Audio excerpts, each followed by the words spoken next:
Halo semuanya, jumpa lagi bersama saya Coach Hendra Hilman di channel YouTube Coach Hendra Hilman. Ya, hari ini saya senang sekali bisa share lagi kepada Anda di video channel YouTube channel saya, ya. Dan khususnya bagi Anda yang baru pertama kali join dan juga nonton channel saya, silakan Anda bisa komen di bawah, lalu Anda bisa share ke teman-teman Anda dan juga jangan lupa subscribe. Ya, supaya apa? Supaya Anda bisa mendapatkan video-video terbaru mengenai bisnis tips, manajemen tips, ya, service, leadership, marketing, sales, banyak, ya. Tujuannya supaya saya bisa membantu Anda yang menjalankan bisnis, supaya Anda bisa punya bisnis semakin bagus, semakin keren, semakin berhasil. Ya, apakah Anda mau kalau punya bisnisnya semakin maju, keren, dan berhasil? Yang mau silakan tulis di bawah, saya mau.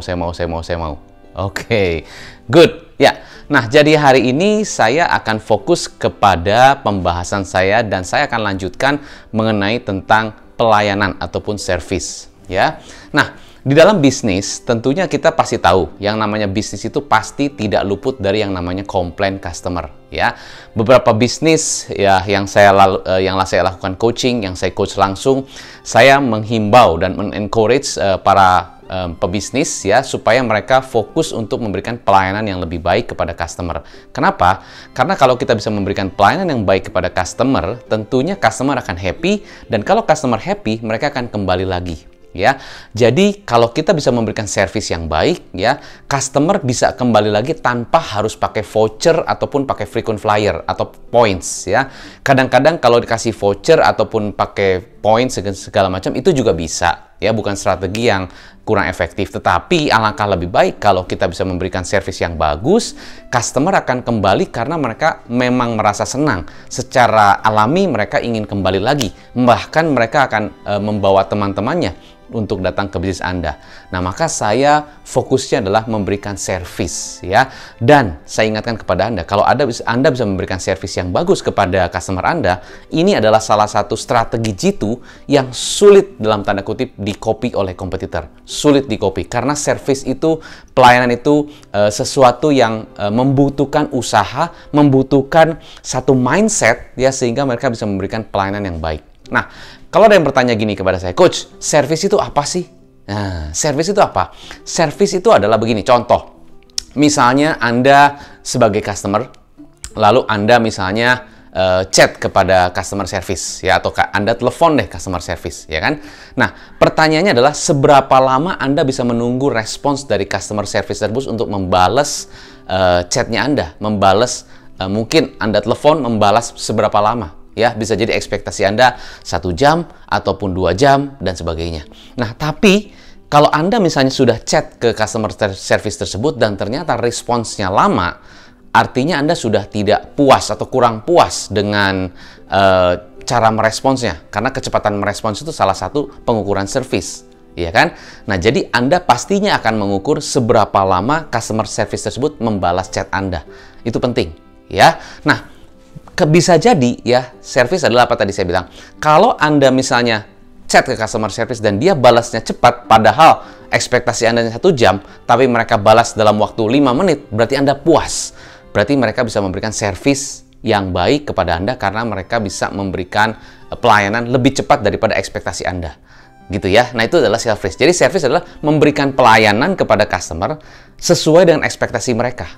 Ya. Dan kalau Anda bisa memberikan pelayanan di luar ekspektasi mereka, pasti Anda bisa memberikan service dengan lebih baik. Contoh, misalnya begini, customer bilang gini, dia tanya, ini servisnya kalau mobil saya diservis di bengkel ini kira-kira bisa berapa lama selesainya? Terus si montir bilang gini, ya kira-kira 3 hari deh bisa selesai. Oke, ya udah, customer setuju dan oke deh, saya tinggal mobil saya di sini dan saya akan kembali lagi setelah 3 hari. Setelah 3 hari kemudian, ya, terus customernya kembali, ya, ke bengkel tersebut. Lalu si montir bilang gini, atau customer service bilang begini, Bu, Pak, maaf Pak, ini mobilnya masih belum selesai servisnya karena kita kebetulan tim kita lagi pada bermasalah, mereka nggak ada yang datang, ada yang sakit dan sebagainya. Jadi mohon maaf sekali Pak, servisnya kita mungkin bisa selesai 3 hari lagi. Nah, Anda sebagai customer gimana? Ya satu sisi mungkin bisa maklum karena kondisi seperti ini, tapi satu sisi bilang, wah ini berarti tidak sesuai dengan ekspektasi saya. Ada beberapa customer yang mungkin tidak komplain, ada beberapa yang merasa, ini kayaknya tidak sesuai nih. Ada beberapa yang langsung komplain, jadi tergantung respons dari customernya. Ya, tapi itu adalah sesuatu yang tidak sesuai dengan ekspektasi. Berarti kita tidak bisa mendeliver, memberikan servis sesuai dengan ekspektasi mereka. Tapi lain halnya, jika begini, diulang lagi ya, di rewind, gitu kan, terus customer, kira-kira Mbak bisa berapa lama selesai nih mobil saya kalau di servis di sini? Sekitar 3 hari ya Pak ya. Oke, terima kasih. Nanti saya akan kembali setelah 3 hari. Nah, sebelum 3 hari, hari berikutnya customer service-nya telepon, Pak, mobilnya sudah selesai. Jadi Bapak bisa ambil sekarang. Wah, ini customer seneng. Tadinya ekspektasi saya 3 hari, ternyata sehari udah selesai. Nah, itu yang namanya service excellence. Atau kita sebutnya adalah under promise over deliver, ya, memberikan janji ya, tapi bukan kita over promise, memberikan janji 3 hari tapi kita deliverynya 1 hari. Jangan terbalik, over promise under deliver, menjanjikannya 3 hari, selesainya baru 5 hari. Nah, itu penting ya. Nah, jadi ini mindset lagi tentang customer complaint. Ya, banyak dari kita berpikir customer complaint itu negatif. Customer complaint itu membuat kita kesel. Customer complaint itu membuat kita marah. Customer complaint itu membuat kita, wah gemes deh, gitu kan. Padahal kalau kita lihat, customer complaint itu adalah sesuatu yang menyenangkan. Maka topik hari ini, tema video kali ini saya sebutnya The Joy of Customer Complaint. The joy of customer complaint. Jadi kita melihat bahwa customer complaint ini bagus. Customer complaint ini menyenangkan. Customer complaint ini memberikan positive things, ya, sesuatu yang positif kepada bisnis Anda. Kenapa seperti itu? Karena begini, ya, saya jelaskan di dalam gambar saya. Nah, ini kalau customer complaint, ya, apapun mereka komplain deh tentang service kita, tentang produk kita, tentang apapun itu mereka mungkin komplain tentang, ya, macam-macam. Ya, tapi kalau kita melihat ini sebagai satu hal yang positif, ternyata ini akan memberikan perbaikan di dalam sistem bisnisnya kita. Ya, sistem bisnis kan bermacam-macam. Sistem bisnis, jadi sesuatu yang memberikan sesuatu di dalam bisnis kita yang membuat bisnisnya running dengan baik atau tidak, itu sistem. Ya, di sini saya tidak menjelaskan sistem, saya menjelaskan bahwa customer complaint itu memberikan perbaikan atau memberikan inputan untuk perbaikan di sistem bisnis kita. Satu, kalau kita bicara sistem, kita bicara tim. Berarti cara kerja tim kita, cara mereka melakukan pekerjaan itu, kalau ada yang komplain, mungkin dari situ kita dapat inputan. Oh iya ya, artinya tim kita kurang teliti. Oh iya ya, artinya tim kita kurang cepat. Oh iya ya, artinya tim kita kurang detail. Nah, mungkin perbaikan di kinerjanya tim. Bisa jadi juga gara-gara customer komplain, kita melihat, oh berarti tim kita kurang di training. Tim kita kurang ada satu pelatihan yang jelas. Bagaimana tentang menjelaskan produk, bagaimana cara merespons dan sebagainya. Jadi perbaikan di dalam kinerja tim. Kan itu bagus. Ya. Kedua, perbaikan di produk. Perbaikan di produk. Artinya apa? Kalau perbaikan di produk, ya, gara-gara customer komplain, akhirnya kita improve. Akhirnya kita perbaiki produknya. Kemasannya, produknya, rasanya, dan sebagainya. Kalau kita bikin makanan gitu kan, ada komplain, ini kayaknya kurang ini, kurang manis, kurang apa, kurang... Kita improve, ada perbaikan di produk. Gara-gara perbaikan di produk, hasilnya adalah produknya jauh lebih enak, lebih pas rasanya, dan banyak customer suka. Nih, ya. Jadi, perbaikan di tim, perbaikan di produk. Apalagi, bisa jadi ada strategi insight. Maksudnya strategi insight bagaimana? Maksudnya begini, kalau kita melihat ada customer yang komplain, misalnya customer bilang gini, di kompetitor sebelah kok begitu, mereka sudah lakukan ini, itu, dan sebagainya, ada prosedurnya, ada sistem, segala macam. Oh, dengan kata lain, dengan artinya bahwa kita jadi tahu, oh kompetitor sudah melakukan seperti itu. Oh, kompetitor sudah melakukan hal-hal yang belum kita lakukan. Berarti kita bisa dapat strategi insight, input strategi baru, ya, yang kita sebenarnya nggak tahu. Daripada kita harus research kompetitor, kan kompetitor kita nggak mungkin research kan. Tapi gara-gara customer yang komplain, dia bilang kompetitornya begini-begini, kita bisa perbaiki di dalam servisnya kita, dalam produknya kita, dalam apapun itu yang akan kita berikan kepada customer, ya kan? Jadi dapat strategi input insight, ini mahal. Ya, apalagi perbaikan apalagi? Mungkin gara-gara customer komplain, ya, tadi perbaikan di tim, kedua diperbaikan di produk, ketiga di situ, ketiga mungkin dari sistem prosesnya. Keempat, ya, sistem proses kerjanya. Mungkin terlalu lama, mungkin terlalu ribet, mungkin terlalu banyak proses ini dan sebagainya. Tidak simple. Jadi customer ribet gitu kan. Nah, gara-gara dapat customer komplain, kita perbaikan dari prosesnya. Kita perbaikan dari sistem operationnya. Sehingga lebih simple. Misalnya, ini terlalu lama nih, atau ini terlalu siang bukanya. Coba lebih pagi. Nah, gara-gara kita buka lebih pagi, customer lebih happy, customer lebih mau datang. Ya mungkin kita ada konsekuensi juga, ada mungkin sistemnya diubah dan sebagainya. Tapi tujuannya adalah, mungkin itu adalah ekspektasi yang customer inginkan. Nah, jadi zaman sekarang, ya, kalau kita lihat bisnis zaman sekarang, kebanyakan orang cari inovasi, cari yang berbeda, cari yang berbeda. Padahal sebetulnya inovasi itu mungkin bagus, ya, tetapi apakah sesuai dengan customer ekspektasi apa enggak?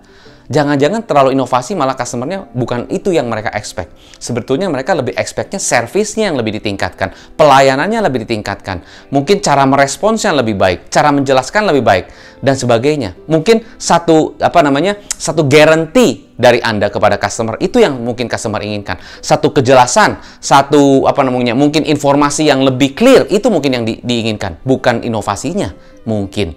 Nah, tapi Anda merasa di persepsi Anda produknya harus inovasi. Belum tentu itu, ya. Nah, kalau Anda tahu dan Anda mendengarkan customer, Anda bisa perbaikan di sistem bisnis Anda. Bukankah ini sesuatu hal yang baik?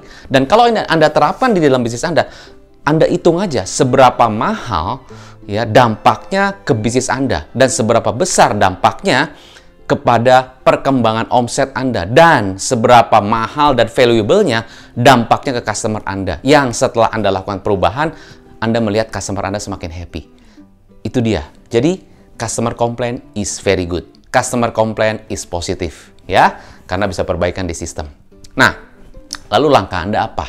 Maka, salah satu cara yang dilakukan adalah, dan ini saya juga terapkan kepada beberapa klien saya, ya, bukan hanya fokus kepada marketing.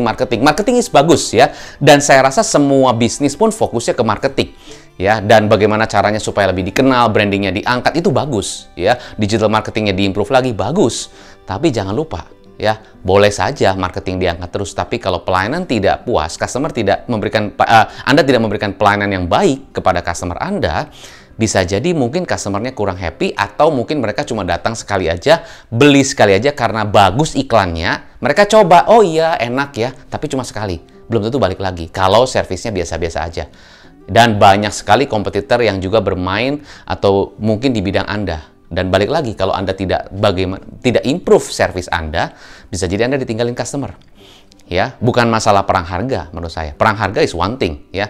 Di semua bisnis pun pasti ada perang harga. Tapi biasanya kalau kita bisa memberikan service yang baik, walaupun mungkin harganya di atas lebih kompetitor sedikit, tapi Anda bisa memberikan service yang baik, bisa jadi customer pindah. Dan saya sudah bahas ini di video saya yang lain, ya. Silahkan Anda nonton itu.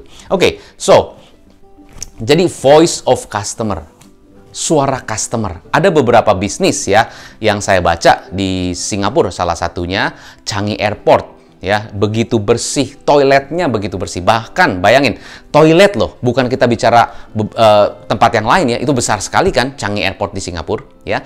Tapi bahkan toiletnya, toilet pria dan toilet wanita itu bersihnya luar biasa bersih. Tisunya di stok dengan baik, ya, kebersihannya, wanginya, bahkan ada musik, ada dekor, wah, pajangannya semua rapi, bersih. Gimana caranya seperti itu? Ya memang ada yang menjaga kebersihannya, ada service attendance-nya ada, ya kan? Toilet attendant-nya ada, ya. Tapi selain itu, bagaimana mereka memiliki service mindset, ya, pelayanan dengan bisa memberikan pola pikir service yang baik untuk menjaga kebersihan toilet tersebut. Bayangkan kalau sekarang Anda bekerja sebagai toilet attendant, ya, seorang toilet boy gitu kan. Apakah Anda memiliki mindset seperti itu? Wah, saya bersyukur saya bekerja sebagai toilet boy. Di situ saya akan bersihkan setiap sudut-sudutnya dan sebagainya, karena saya merasa bahwa ini orang-orang yang datang ke sini itu perlu kebersihan, orang yang datang ke sini itu perlu benar-benar menjaga hygiene dan sebagainya. Maka kalau saya tidak bersih, nanti takut dia sakit, nanti takutnya efek ke keluarganya. Bisa seperti itu loh. Bayangkan loh.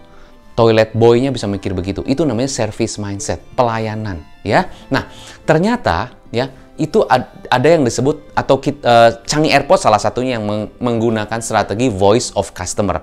Jadi setiap customer komplain, setiap customer kasih masukan, input, mereka tampung di dalam satu box, dan bukan hanya ditampung, ya. Mereka apa? Mereka itu dengerin. Mereka mau tahu. Mereka hear. Bukan hanya hear, tapi listen. Ya. Beda antara hear and listen adalah mendengarkan dengan benar-benar menyimak. Ini menyimak nih.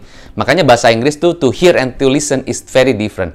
To hear hanya mendengarkan, tapi listen benar-benar menyimak apa yang mereka inginkan. Ya. Jadi dengan ada itu, benar-benar dia tahu apa yang customer butuhkan, apa yang customer inginkan, dia tulis hear. Bahkan mereka bilang gini, silahkan tuliskan komplain Anda, silahkan tuliskan komen Anda, silahkan tuliskan suggestion Anda. Sudah, jadi banyak yang begitu, tapi beneran didengerin nggak? Gitu kan ya? Nah, setelah didengerin, mereka meeting. Jadi mereka thinking about it. Thinking about it, ya. Jadi mereka thinking about it, right? Jadi melakukan thinking about it. Jadi benar-benar melakukan pemikiran, melakukan diskusi, brainstorming, apa yang bisa diimplementasikan, apa yang mungkin bisa segera langsung dijalankan. Mereka thinking about it, discuss about it. Setelah itu, ya, baru mereka do something about it. Do something about it. Jadi intinya setelah mereka dengarkan, ya, mereka pikirkan, lalu mereka lakukan. Dan ini dilakukan terus, ya. Dan voice of customer ini menjadi satu budaya kerja dan juga sekaligus menjadi satu strategi yang dilakukan oleh beberapa perusahaan-perusahaan sehingga mereka bisa menerapkan yang namanya service mindset di dalam bisnis mereka, ya. Dan apa yang terjadi? Customer semakin happy, customer semakin puas, dan customernya balik lagi, dan bahkan mereka mereferensikan ke teman-temannya atau alias MLM, bukan multi level marketing, tapi marketing lewat mulut. Mulutnya siapa? Mulutnya customer yang happy.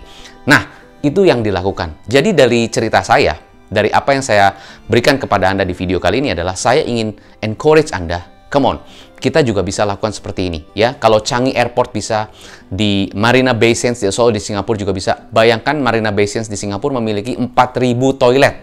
Ya, 4.000 toilet, dan setiap toiletnya benar-benar bersih, luar biasa, bersih, clean, ya. Dengan pajangan yang bagus, dekor, musik, dan sebagainya, semuanya proper. Dan yang kerennya adalah di situ ada semacam customer rate, ya, customer rate score, ada fotonya si attendant-nya, lalu ada tulisannya silakan rate our service. Nah, itu mereka betul-betul rate. Jadi, kalau si toilet boy ini dapat rate-nya very poor atau very poor, dia akan bisa memperbaiki diri sendiri. Karena di situ ada penilaiannya. Nah, ini penting. Ya, bagaimana supaya tim kita bisa menilai diri sendiri dan mereka bisa memperbaikinya karena ada yang namanya customer rate. Nah, jadi coach, kalau gitu apa hubungannya dengan bisnis saya? Nah, saya himbau Anda untuk pelajarinya konteks, ya. Jangan hanya dengerin cerita saya, kontennya, tapi konteksnya. Apa pembelajaran terbesar Anda mendengar cerita saya tentang servis ini? Apa yang Anda akan lakukan di bisnis Anda? Apa yang Anda belum lakukan di bisnis Anda? Apa yang Anda harusnya sudah lakukan tapi Anda masih belum lakukan? Apa yang Anda harusnya bisa memberikan servis dengan lebih baik? Anda harusnya lakukan servisnya di bagian mana? Atau Anda, apa yang saat ini mungkin customer ekspektasinya seperti itu, apa yang belum Anda berikan kepada mereka? Nah, itu ada beberapa pertanyaan yang mungkin bisa men-trigger Anda, ya, supaya Anda bisa improve, supaya Anda bisa perbaiki servis dan pelayanan di bisnis Anda. Nah, jadi kali ini saya memberikan video tips bukan hanya tentang marketing ataupun sales. Saya ingin encourage Anda untuk ayo kita bisa tingkatkan pelayanan kita kepada customer dan kita bisa ciptakan budaya kerja service mindset di dalam bisnis kita.